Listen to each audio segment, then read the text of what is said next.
The primary purpose of Uniquely Human, the podcast, is to educate and inform. The views expressed during all episodes are solely those of the individuals involved and do not constitute educational or medical advice.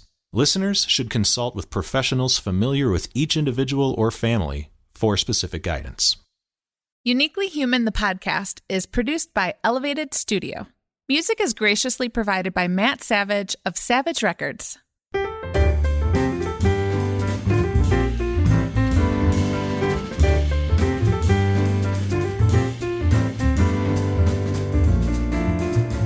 Hi, I'm Dr. Barry Prezant, clinical scholar, researcher, and consultant on autism and neurodiversity, and a Brooklyn boy raised in the big city.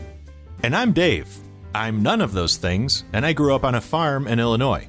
But being on the spectrum myself, I have plenty of personal insight to lend. And this is Uniquely Human, the podcast, a show that illuminates and celebrates autism and neurodiversity.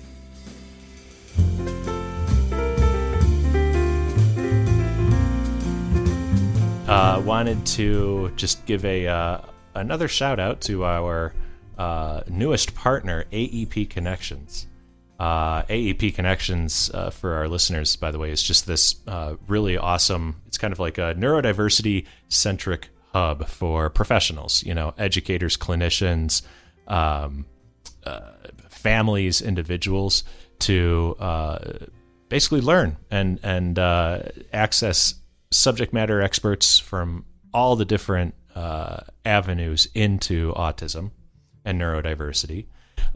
You go online, you can participate in webinars, exchange ideas, and so on, and even professional continuing education units. It's a source for that for professionals. So they've got some pretty good upcoming guest speakers, presenters, and numbering among which is our very own Dr. Barry Prezant. Barry, tell us what you're doing with AEP here in a couple weeks. Yes, I've had the pleasure of working with AEP in the past, and coming up, actually on April 10th, I will be doing a webinar on neurodiversity, and a topic that I'm speaking frequently on these days. But what's also exciting is another of the upcoming presentations through AEP are former guests on the episodes of Uniquely Human. And that includes Kelly Mahler on April 15th and Peter Vermeulen on April 29th. So once again, go to AEP Connections website. We have the link on this episode page, and you can see all these presentations upcoming as well as many others. And don't forget, you can get your CEUs from many major organizations to help meet your requirements for licensure and certification. So check it out. You'll love it. I'm going to try to join your session, Barry, on April, and that way, if it gets rowdy, I can be the muscle. I can do the crowd control if your presentation gets rowdy. Sounds good, Dave. No, this is fantastic. Go check out the website. Link will be in the show notes. So today on Uniquely Human, the podcast, we are thrilled and honored to welcome Dr. Ross Greene. Ross, welcome, and it's been just too long for us to get together. No doubt about it. I don't know why our paths have not crossed more frequently up until now, but here we are, and I appreciate you inviting me to do this. Certainly. So just a little bit about you. Dr. Ross Greene is a clinical child psychologist. He's the author of several books on child behavior, including The Explosive Child, Lost at School, Lost and Found, and Raising Human Beings. Very importantly, Ross originated the evidence-based collaborative and proactive solutions model of intervention. And he's also the founder of the nonprofit Lives in the Balance. And we'll be talking a little bit more about an upcoming summit during our chat. He's been working with children and families for 30 to 40 years. And his influential work is widely known throughout the world. As a matter of fact, at conferences that I have the pleasure of speaking at, very often when there are panels afterwards, parents and psychologists and educators always bring up your work. So it's wonderful. Great. So our listeners always are interested a little bit in the background of our esteemed guests. So what led you to focus on supporting behaviorally challenged kids and other neurodivergent students? Well, it was either going to be kids or animals, and I don't think I was cut out to be a veterinarian because blood is not my gig. So it was kids, and then it was kids with concerning behaviors who somehow grabbed my attention. So I came through the ADHD portal Mm, of determining who I would end up working with.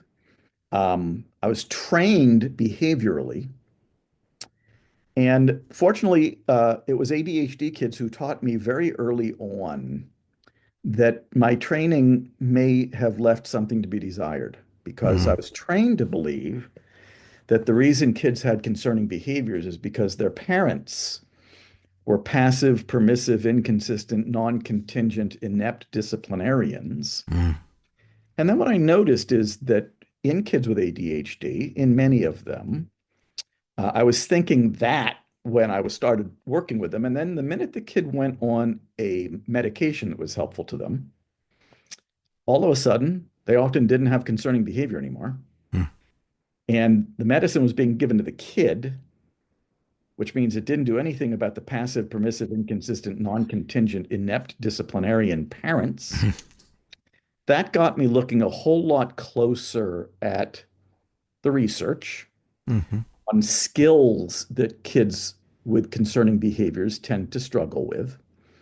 And that's what eventually led me to come to the recognition that number one, this was about skills, not motivation. mm, And that number two, all those motivational strategies that I had been trained in, involving rewarding and punishing, were not what the doctor ordered. And then, as I always say, I got brave and started trying out some new things. And mhm, it became clear that we shouldn't be focused on the kid's concerning behavior in the first place because all you can really do with concerning behavior is try to modify it.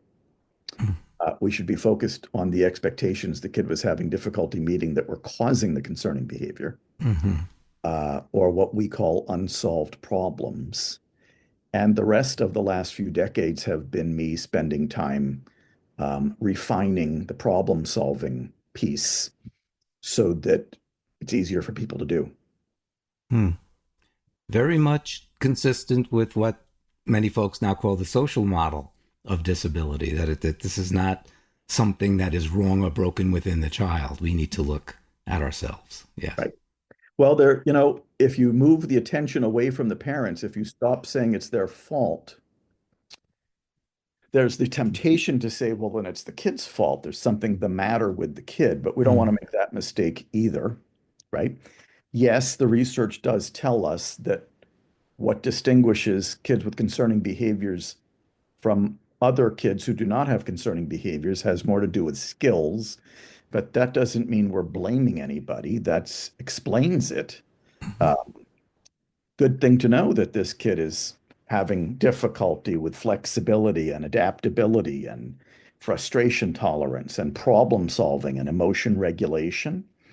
Um, what it does tell you, though, is that there's no reward, there's mm, no punishment that's going to help with that. So let's cut it out. mm. It seems as if we had very early in our careers interesting paths because, for me, I started out in summer camps, residential summer camps, before I took the academic tracks in communication disorders. And what I began to read in academia was totally inconsistent with what I saw with the kids I was living with for 2 months at a time every summer.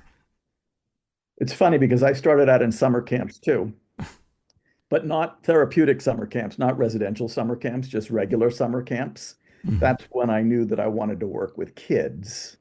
Um, I was probably more of a troublemaker than the kids were when I was a counselor. But they thought that was kind of fun too. Um, but yes, a lot of what we are taught is not necessarily what we end up doing, in my opinion, especially if we're paying attention to whether what we are telling people to do, whether it's working or not. Hmm. And paying That attention to the kids, yes. that's such an important distinction is what you're receiving, what your inputs are academically, and even what some of your heroes are saying and telling you to do versus no, no, no, I need to trust my instincts. This is what I observe, and there's something here. Right. Hmm. So you have a quote that we hear all the time, and it's so meaningful. And that is, "Kids do well when they can." And so let's do a little bit of a deeper dive into this mantra that so many people have embraced and have learned from. Well, the biggest thing about kids do well if they can is that it's not what we've been saying all along. We've been saying kids do well if they wanna. Hmm. And kids do well if they wanna makes us think that the reason a kid isn't doing well is because they don't want to do well. And that leads us to try to reward the kid into doing well or punish the kid into doing well or develop grit, which just means that you're pushing the kid harder to do well. What I've always said about the grit literature is that it tells us that there are two ingredients for fostering grit: perseverance and passion. What I've always said, though, is they're missing a P: problem solving. Hmm. All the perseverance and the passion in the world won't help you overcome an expectation that you're having difficulty meeting if you can't meet it. So, problem solving, and if, to tell you the truth, my experience is that if you put problem solving first, the passion and perseverance part probably isn't going to matter that much. But a lot of people put perseverance first, and they think that really all you got to do to get a kid over a hurdle is push harder Hmm. to convince the kid that they can do this thing that they keep telling us they're having difficulty doing. So kids do all if they can says this kid would very much prefer to be doing well. Hmm. Something's getting in the way. Instead of pushing harder, the adult role is to figure out what's getting in the kid's way because Hmm. something's getting in the kid's way, right? There's a reason this kid is meeting that expectation and not this one over here. On this one over here, nothing's getting in the way. On that one over there, something is getting in the way. And the best source of information on that, we're jumping ahead here, Hmm. of what's getting in the kid's way is the kid. Hmm. Again, it's interesting because the parallels that I've always known from a distance between what I do with my colleagues and what you've done for so many years is we like to say no human being wants to be dysregulated or feel dysregulated. Right. Uh, and yeah, it's not a choice. It's not a choice to engage in, as you say, concerning behaviors that makes people look negatively on you and respond negatively to you. Correct. the The real trick, it seems, too, is getting that information. When if the kid is the source of the information to help you kind of like unlock the problem, unstick the problem. It's not always the easiest to sit down with a child and say like, well, what's going on? What's the problem? I remember back when I was in elementary school and it was time to do worksheets in the classroom and I would be drawing pictures of ducks and looking out the window and things. And the teacher would say, hey, you need to get this. There's 24 kids in her classroom and we all needed to complete this at this, within the same amount of time. And she only has a limited amount of bandwidth to sit down with me and say, I wonder why you're. So it really does take, just similar to the uniquely human work where it's about understanding the why, the underlying why. It's not maybe going to happen in the first few minutes of interaction. I think it if I'm not mistaken, this is going to be sometimes a process of getting the information out of the child. Well, learning is a process. Life is a process. Why we would think helping a kid help us understand what's making it hard for them to meet an expectation wouldn't be a process, I don't know. Right. Sometimes, though, it's actually quite quick. Mm. But that's why in the collaborative and proactive solutions model, we are quite explicit about the words that people use when they are trying to gather information from kids. Mm-hmm. Because if we use the wrong words, we can actually reduce the likelihood that a kid will be able to provide us with the information. So we don't ask kids about, you didn't say this, but we don't ask kids about their concerning behavior. We actually don't ask kids the question why. We ask them to help us understand what's making it hard for them to meet a particular expectation. Sounds like I've noticed you've been having difficulty completing the double-digit division problems on the worksheet in math. What's up? Hmm. Now we're rolling, right? So what we ask is huge. It can be a major determinant of how long this is going to take and whether we're getting the information we're actually looking for, right? Here's what's interesting, though, as it relates to time. You know, everybody's short on time these days, and I totally get that, right? Schools are short-staffed. Lots of teachers have left the profession. Parents are busy. Hmm. Uh, Concerning behavior takes way more time than solving the problems that are causing it. That's the bottom line. So the real issue here is that no one apparently thought that if the school day, which we've structured completely around academics, didn't give educators time to solve problems with kids when they were struggling with those academics, Hmm. then we were going to get a lot of frustration responses in schools from kids over problems that were perpetually unsolved. We were going to continue saying we don't have time to solve those problems. Unsolved problems take way more time than solved problems do. So the whole setup is sort of completely crooked, right?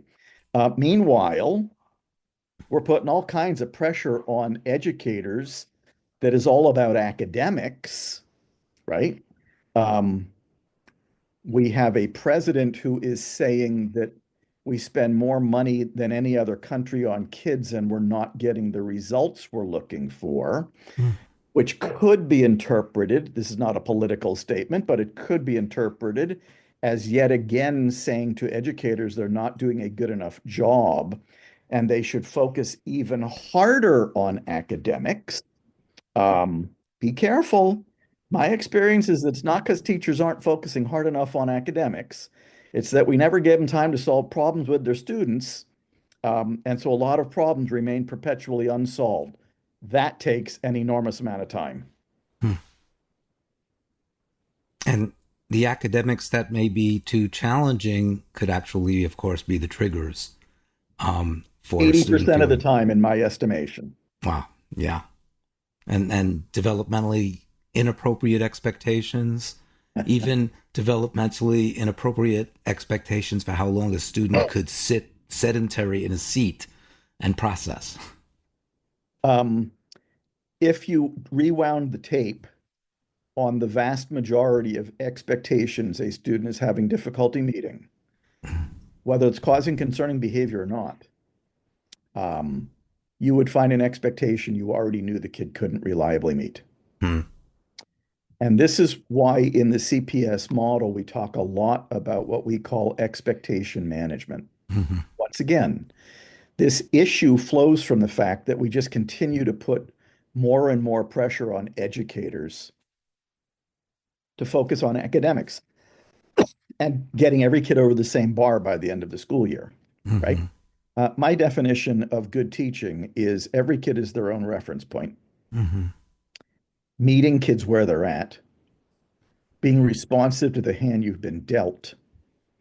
Um, if we keep pushing, we keep expectation management is huge. It Mhm. means don't put expectations on kids you already know they can't meet. Yes. Yeah. It's interesting. One of my favorite quotes comes from a friend and a colleague who's autistic, an autistic woman. And she says, have high expectations, but with appropriate and necessary levels of support and trust. I like that. I just don't think that support and trust is always going to get us there. Hmm. Sometimes, and this is a big deal in the CPS model, Hmm. especially given that historically at least, we've been focused on kids with concerning behaviors. Sometimes you're removing the expectation. Sometimes it's gone for now because a lot of these kids with concerning behaviors have a lot of unsolved problems. Hmm. Once we finally get around to identifying them, and what I mean by finally getting around to identifying them is that adults have historically mostly been focused on the concerning behaviors that are being caused by those unsolved problems. So now we're finally getting around to what's going on upstream, the unsolved problems that are causing those concerning behaviors.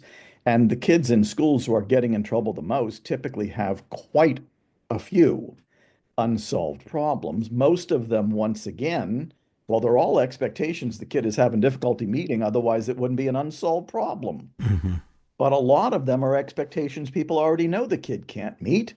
So expectation management is huge, but you're not going to be able to solve all those problems in a week. So some of them are going to have to be prioritized away. Hmm. That's big too. Something you mentioned earlier when you gave a description of interacting with a child, it seems that an important part of the CPS model is kind of joining with the child and really making sure you're not coming across in a judgmental manner in any way. It's like I want to understand what your experience is.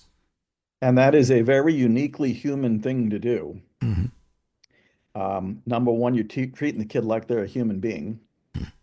Number two, you know that this kid is your best source of information on what's making it hard for them to meet an expectation, which means that your number one ingredient in the beginning is curiosity. This is another thing us adults do a lot. We think we know what's getting in the kid's way already. This is our training. And we think we know what should be done about it. That's our Hmm. training too. This turns that upside down as well. You can't know what this kid needs in terms of an intervention until you know what's getting in their way. Hmm. If you're only guessing what's getting in the kid's way, you still don't know what's getting in the kid's way. So um, you're treating the kid like they're a human being not a bad kid, not an adversary, not an enemy. This is a human being who's struggling. Yes, I get it. Some of those frustration responses can be very scary, very dangerous, very disruptive. The kid is still a human being. We're still curious. And if we don't find out what's getting in this kid's way, this problem will never get solved, and we will continue to get frustration responses over it. Hmm. So often I think even well-intentioned therapists and educators look at the child's response in the moment, like a snapshot response. But if you could share what you feel are the long-term repercussions of when people do not approach kids the way that you approach kids in the CPS model. Well, I would say the opposite of the CPS model is to focus on the kid's concerning behavior rather than on the problems that are causing that behavior, to have a great deal of faith in behavior modification strategies, whether that's rewarding or punishing or teaching and reteaching replacement behaviors Hmm. or checking in and checking out about behaviors. And let's face it, because PBIS has been pretty much endorsed by the US Department of Education Right. to the degree that there is still a US Department of Education. Um, we'll find out about that. Yeah. And the US Department of Education isn't really supposed to endorse anything, but the degree to which they've been funding PBIS for a very long time helps us understand why schools are still pushed toward behavior observations, behavior checklists, functional behavior assessments, Hmm. behavior plans. We're focused on the wrong thing. Hmm. We're focused on the frustration response. That's not the CPS model. In the CPS model, you're focused on the problems that are causing the frustration response and solving them, right? And the definition of an unsolved problem is any expectation a kid is having difficulty reliably meeting. Hmm. You name it, difficulty coming back into the classroom after recess, difficulty sitting next to Susie during circle time, you name it. It's an unsolved problem if a kid is having difficulty meeting the expectation reliably. Here's a very critical point. That's early. The unsolved problem is early. The behavior is late. All right. So, Hmm. Barry, you asked, what happens if all we do, I'm going to paraphrase, Hmm. what happens if all we do is focus on what's late? Hmm. That's a lot of the training we give educators. Hmm. Uh, de-escalate, restrain, Right. seclusion, detention, suspension, expulsion, hitting. Many people are stunned to hear that we are still using corporal punishment in American public schools Hmm. in 17 different states. We do room clears, we do calming corners, we do so much of what we're doing is late. We're waiting for the behavior to occur Hmm. before we leap into action. We even have people in schools whose job it is to show up when it's already late. That's right. So, what happens to a kid when that's all they're getting, right? Well, we often say that on the behaviorally challenging end, these are the most overcorrected, overdirected, overpunished kids. Hmm. None of those interventions that I just mentioned are going to solve any of the problems that are causing a kid's concerning behaviors. Slowly but surely, this kid starts to lose faith that Hmm. adults will ever be able to figure this out, lose faith that adults will ever know how to help them. They're getting overpunished already. We have just begun the journey toward alienation, disenfranchisement, There marginalization. you go. Hmm. There's your recipe. And a lot of, again, I'm the least expert on this discussion, of course, but uh, a lot of the kids who have this baffling behaviors also have some pretty intense, we'll say, mental models of the world that form and crystallize. And so when you get that first couple rounds of alienation, that becomes the system that you begin to predict against, saying like, oh, here we go, third grade, new classroom. I wonder how they're going to, and the rigid inflexibility of that like mental model can be almost worse than than anything the adult world can do to them for the next 15 years. Hmm. Well, because part of the traditional model tells us that the reason this kid has concerning behaviors is because the adults are not consistent. So there's where a lot of the rigidity comes from. Hmm.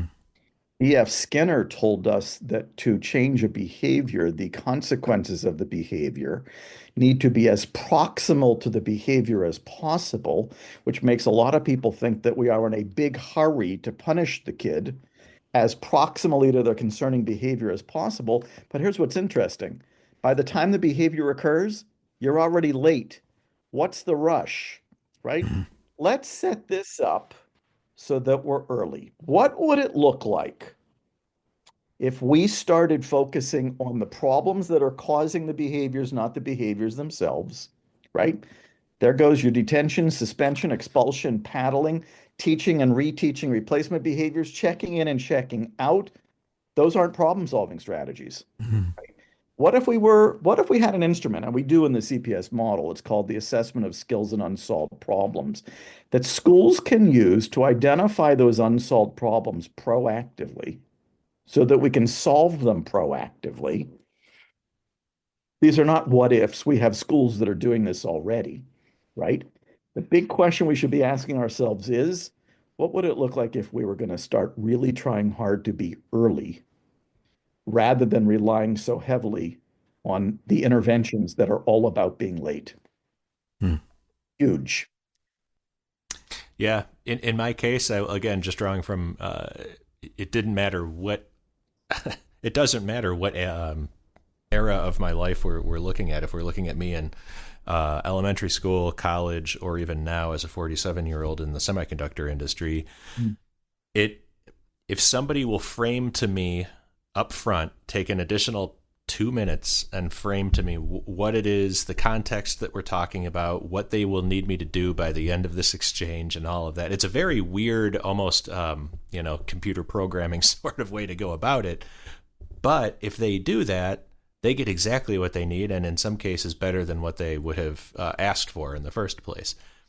It's when somebody drops me into a situation and just assumes that I'm going to be able to pick up what's going on, where I start to look like a dingbat, because I'm just kind of, what are we doing? Why are there so many faces right now in this room? What's happening?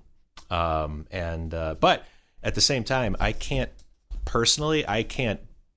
really hold that against anybody in the outside world, because why would they know that I'm a dingbat unless you give me the exact framework of what we're doing and the expectations are laid out. Everybody looks like a dingbat if we're missing information about why they're having trouble meeting an expectation. Right. Everybody looks like a dingbat. Some kids who look like a dingbat, some adults who look like, I don't, you're using it colloquially, but some dingbats express that they're struggling in ways that are way over the top. That just means they have a big frustration response, right? But I think you've just done a nice job of demonstrating for us that if we're missing information about somebody, Mm-hmm. and if all we're doing is pushing them harder to meet an expectation, and we don't know what it is that they need to help meet that expectation, in your words, they're going to look like a dingbat. And also when you are responding in a reactive mode as opposed to a proactive mode, you think about the regulation of the teacher or the therapist at that point when a student's having a meltdown, when a student is doing something that you might perceive as either dangerous to themselves or dangerous to you at that point. And so you can't be the best that you can be if you are just really, out of sorts yourself. Correct.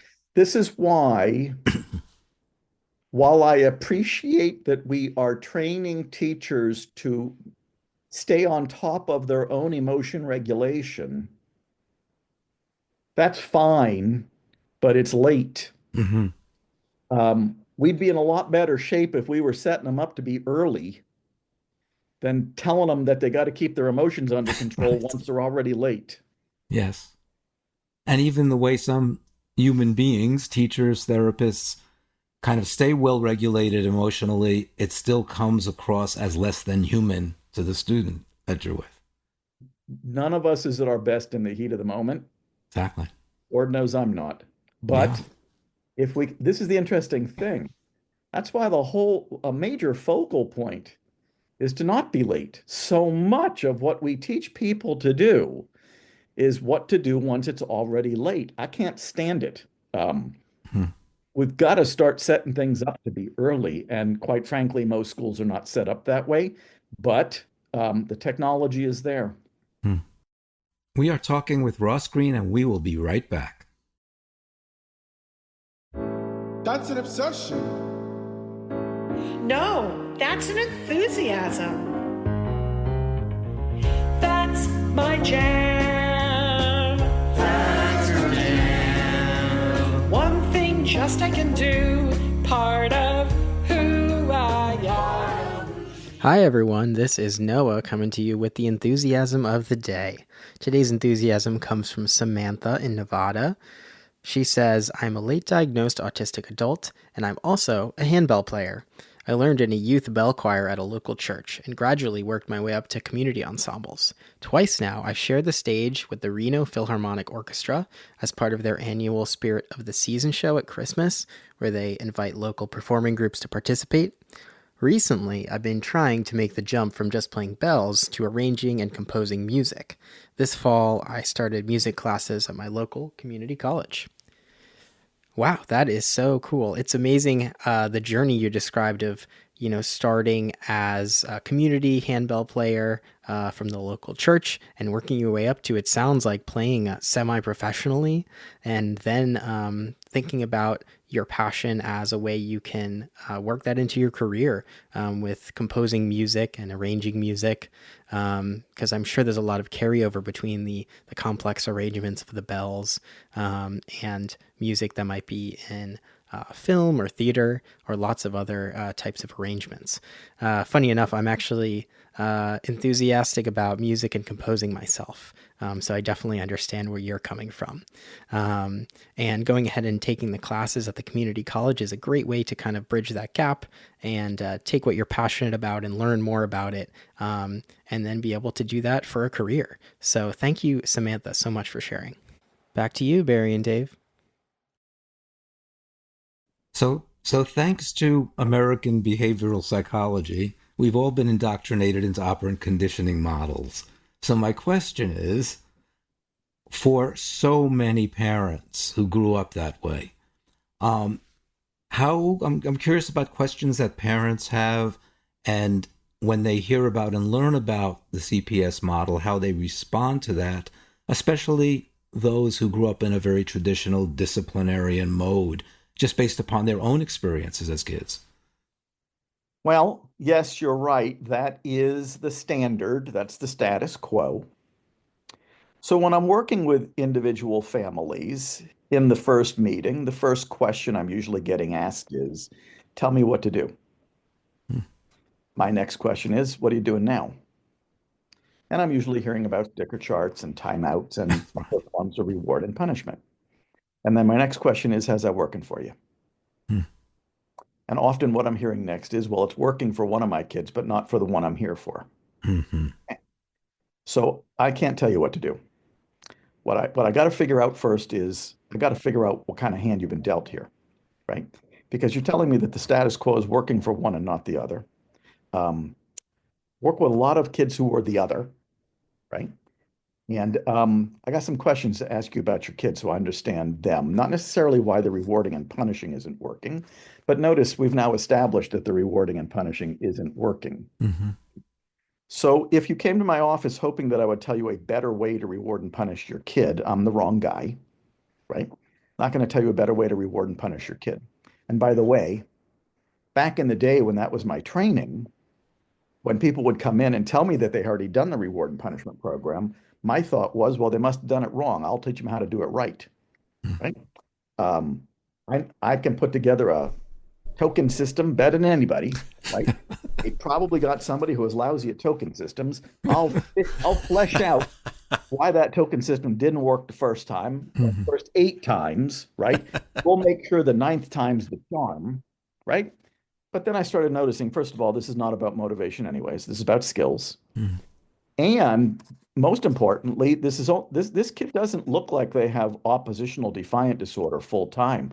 They only have part-time oppositional defiant disorder. When do they have part-time oppositional defiant disorder? When they're struggling to meet a particular expectation. That's the only time they look like they have that disorder, right? Must be something about that expectation that you're rewarding and punishing and stickers and timeouts and anything else you can think of to incentivize the kid must be an expectation that those interventions are not going to help with. Let's take a step back. Let's identify those expectations your kid is having difficulty meeting. And we often do that in the first session using that instrument I mentioned. And people can do this on their own. It's on the Lives in the Balance website, the assessment of skills and unsolved problems. After we identify all those unsolved problems, I'm going to ask, can you think of anything else that is causing your kid to exhibit concerning behaviors besides these unsolved problems? At that point, they're not going to say, well, you know, he has ADHD. Right. They're not going to say that at that point, right? They're not going to say, well, you know, he's neurodivergent. Yes, you told me that right up front. Good for me to know. But neurodivergent kids have difficulty meeting certain expectations and not others. ADHD kids do. Kids on the autism spectrum do. Kids diagnosed with pathological demand avoidance can meet some and not others the vast majority of the time. So let's not think that the label is going to explain this. Let's let your kid do the talking for us. We've identified the unsolved problems. Let's think about the ones we want to start solving first. And let me show you what it looks like to start gathering information from your kid about what's really going on. You're really helping parents go down that path of let's think deeply about your child's life when they have difficulties, but also when are they doing well when they're not having difficulty. Totally. Yeah. Really, really important. And it's so funny that's the whole time we've been talking about this. Uh-oh. I've David's only thinking about his own kids. No.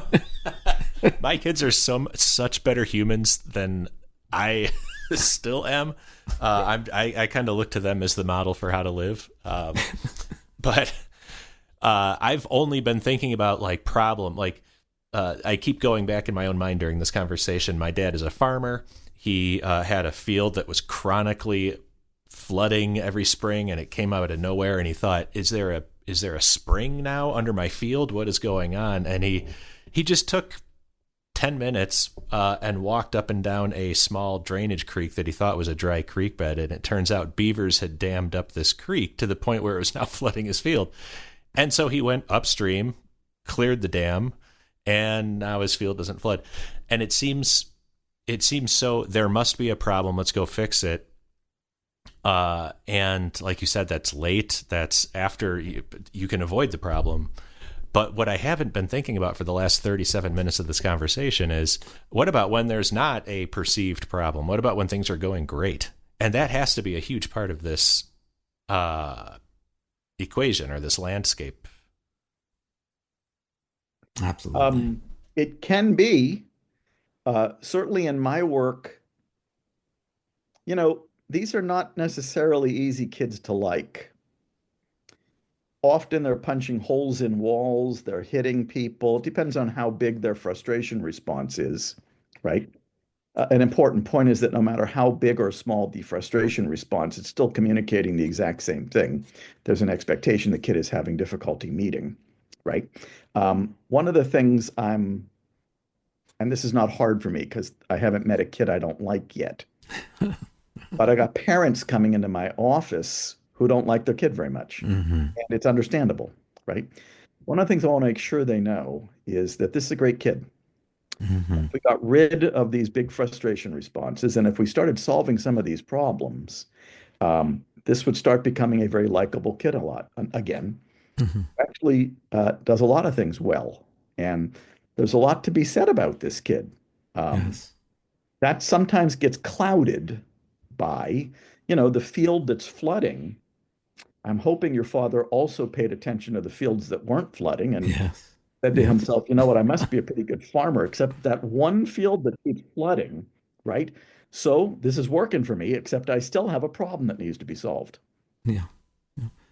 I'd like to ask parents, describe a situation or maybe a series of situations in which you were surprised at how well your son or daughter is doing. And let's put that under the microscope as opposed to putting the behaviors of concern under the microscope, which of course still is the model that too many people follow. Correct. Yeah. Absolutely. Now, I will say in this model, we probably learn most about a kid from the expectations they're having difficulty meeting. Is there something to be learned from the expectations they're not having difficulty meeting? Yes. We're still though, heavily emphasizing the kid's voice. So if I'm going to explore expectations a kid is not having difficulty meeting, the person I'm most likely to be asking about that is the kid. Help me understand, and this can be part of the problem-solving process. Help me understand how you and Chad are getting along very well during choice time, but not getting along so well during recess. Tell me about that. Well, Chad's a really nice kid and he shares really well during choice time. But during recess, we do that with the other second grade class. And there's some kids in there who he hangs out with that I don't like very much. And he acts like them when he's at recess with them. And then he doesn't seem like he's my friend at all. Okay. By hearing about the positive, it might have helped me with the not so positive. Another more direct route might be just to go straight to what's going on between you and Chad at recess. Help me understand that. And interestingly enough, I might have gotten the exact same information. So this question I'm about to ask, probably we could do a whole other podcast discussion about, but I'm sure that in your trainings and the trainings of people who have been trained in the model, what about kids with more limited expressive language abilities, both receptive and expressive, or the kids who really have major issues in trusting any, quote, adult or authority figure? So I think of those as two different things. Right. Barry, you are, you can speak to my admonition, don't sell those non-speaking or high support needs kids short Right. on being able to participate in solving the problems that are affecting their lives. They can participate. The key words are in one way or another. Mm-hmm. Sometimes people see a video of a speaking kid engaged in the problem solving process, and they think to themselves, I simply cannot imagine Right. a non-speaking kid doing that. And they're right, right? That's not going to be what it looks like, right? Mm-hmm. And it might not be all three steps of the problem solving process in the beginning. And it probably isn't in some of them asking them questions like we do with a speaking kid. But can we, in one way or another, extract information from almost any kid about something that's hard for them? Absolutely, right? So there's those kids. I love those kids. Those kids teach me a lot. Mm-hmm. They got a lot more going on than we often think they do, right? The part that's really hard for them is helping us know it. Mm-hmm. So it's always about finding a way, and that's going to be specific to each one of those kids. Barry, I'm going to venture to guess that you've worked with way more of them than me, but I love working with that population. Mm-hmm. You've also just brought up the other population that I love working with, Mm-hmm. what I would call the reluctant speakers, kids who can talk but aren't. Mm-hmm. I should mention they weren't born that way. Mm-hmm. Something happened along the way. They got muscle memory, right? For what adults are about. We were talking about this a little bit earlier, and I still got to meet the kid where they're at, right? But we've done this with kids. Among my favorite populations to do this with is kids who are incarcerated, Mm-hmm. many of whom have, not all, but many of whom have very long histories of adults who did not treat them well, were extremely punitive and exclusionary, right? You go back in the kid's history, but the kid wasn't born not trusting adults. Mm-hmm. Something happened, right? Probably a lot of something's happened.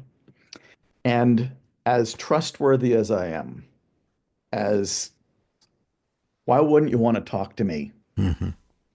What I often get is a kid who is thinking I'm just like everybody else. And timing's everything here. I never know how long this is going to take. I got to prove the kid wrong. Mm-hmm. And the biggest part of proving the kid wrong, and I don't know how long this is going to take, is listening to them. Yes. And truth is, one of the strategies we use in the CPS model to extract information from kids is just pure, simple, reflective listening, Mm-hmm. hearing, right? Very good way to help the kid feel heard. So between my demeanor and between how I'm approaching this, right? I find that almost every single one of those reluctant talkers eventually talks. We might also have to reassure them that my response is not going to be what they're expecting, right? They're not in trouble. I'm not mad. We're not going to use this information against them. We're just curious. And the strategies you're talking about, you refer to the CPS model as trauma informed. And the reflective listening is a big, big piece of that. Yeah. Correct. Yeah. So I'm glad to be known as trauma informed. I'm almost everything likes to say that they're trauma informed these days. It's a buzzword now. Yeah. It's a buzzword. And you know what? That to the point that it may have become meaningless. Mm-hmm. Right? That's what happens. Like I just ate some trauma informed sugar snap peas from Whole Foods. There you go. But if we were to give some thought to what trauma informed really means, we would recognize that giving kids voice is big, listening is big, hearing is big, not using power is big. If that's trauma informed, then CPS is trauma informed. But I got to tell you, I've worked with a lot of schools and other facilities that went through trauma-informed training and are saying that they're trauma-informed. They're still restraining and secluding kids like there's no tomorrow. They're still in crisis management mode. They're still late. which makes me say, well, I don't know if that training got you very far because you're still hammering kids and you're still late. That's not trauma informed. It's kind of like I'm going to get slammed for this, but kind of the gentler, friendlier, more compassionate ABA. Yeah. It exists. So, I get slammed for it. our time Harry, has flown by. at our age, we're not that worried about being slammed anymore. That's right. Fortunately, and Barry, I don't know how old you are, but once you reach a certain age, you are cognizant of the fact that you could get slammed, but it doesn't, sometimes it doesn't stop you. Yeah. Well, That's we got to right. measure how thick your skin is and how thick my skin is. I think my skin is not that thick, but I'm old. That's right. Couple of other points. I mean, time has flown by, but I want to get to just having you talk a little bit about Lives in the Balance, your nonprofit, and then the upcoming summit. Great. So I founded Lives in the Balance about 15 years ago to be a hub of free resources on the CPS model. It is still very much that, but it is now way more than that. It has a very big legal and policy arm, advocacy arm, a big arm that is aimed at connecting people who need support. I'm super proud of what we've been able to accomplish in the last 15 years. I am even more proud of what I know is in the pipeline and what Lives in the Balance is going to be offering people in terms of additional resources. But we are super engaged with legislators, policymakers, other advocacy organizations, because one pathway to changing things for kids who are being mistreated is to change the laws. But another way is to heighten awareness, which is why we spent an enormous amount of money producing a feature-length, award-winning documentary film that you can watch straight from the Lives in the Balance website. It's called The Kids We Lose. It's free. You can watch it straight from the website. Many, many people have seen that film. It is a jarring film that not only makes crystal clear what we're still doing to kids because of big frustration responses, but also makes clear the connection between what we're doing to them and what's known as the school to prison pipeline. But it's a brutal film, but if people can get through it, it leaves an impression. That's Lives in the Balance. But we also sponsor 2 conferences a year. One in the spring that, Barry, I'm delighted that you are going to be one of our keynote speakers at. It's our annual summit. I'm honored to be. And this year's theme is current thinking about autism and pathological demand avoidance. So we have we have, oh boy, here comes my memory, Judy Eaton from UK, and a colleague of hers, oh boy, I should have brought this up. You know what? Everybody hop on the Lives in the Balance website. Don't rely on my memory for who the speakers are. But Barry is one of them. There are other just incredible speakers. It's on, what is that on? April 11th? 11th. Yep. 11th. It's virtual. It's going to be an incredible day. Last year's was Voices of the Neurodivergent Community. And we had 3,000 people register. We are really happy to be putting information out there. Many of the summits prior to this were about racial equity, had some amazing speakers on that as well. The goal is to get the word out and have people appreciate differences, how labels really don't take us very far, that the goal is to meet every kid where they're at. People can register right on the Lives in the Balance website site. I should mention the other is our Children's Mental Health Advocacy Conference, and that's free every year. That's usually in the fall.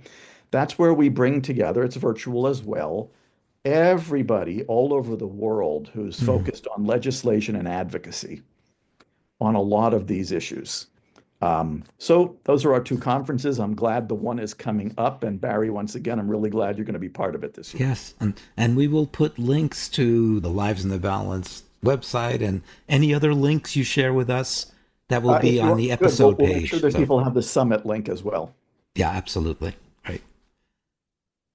Ross, this has been an absolute pleasure. I learned a lot. I knew I would. And our listeners are going to just embrace so many of the gems that you've put out there. So thank you so much. I'm looking forward to learning a lot from you on the summit. Great. Thanks. Take care. Take care. Bye-bye. Thanks, Dr. Greene. Find yourself looking for a new job or change in career? Monster.com is here to help. We are not only here to bring you job postings, but also AI interview prep and salary tools, expert career advice, and top-notch resume services. We've got everything you need to land your perfect job fit. Discover the magic of finding the ideal job with Monster.com. Your future starts now. Visit Monster.com today. Your next job opportunity is just a click away.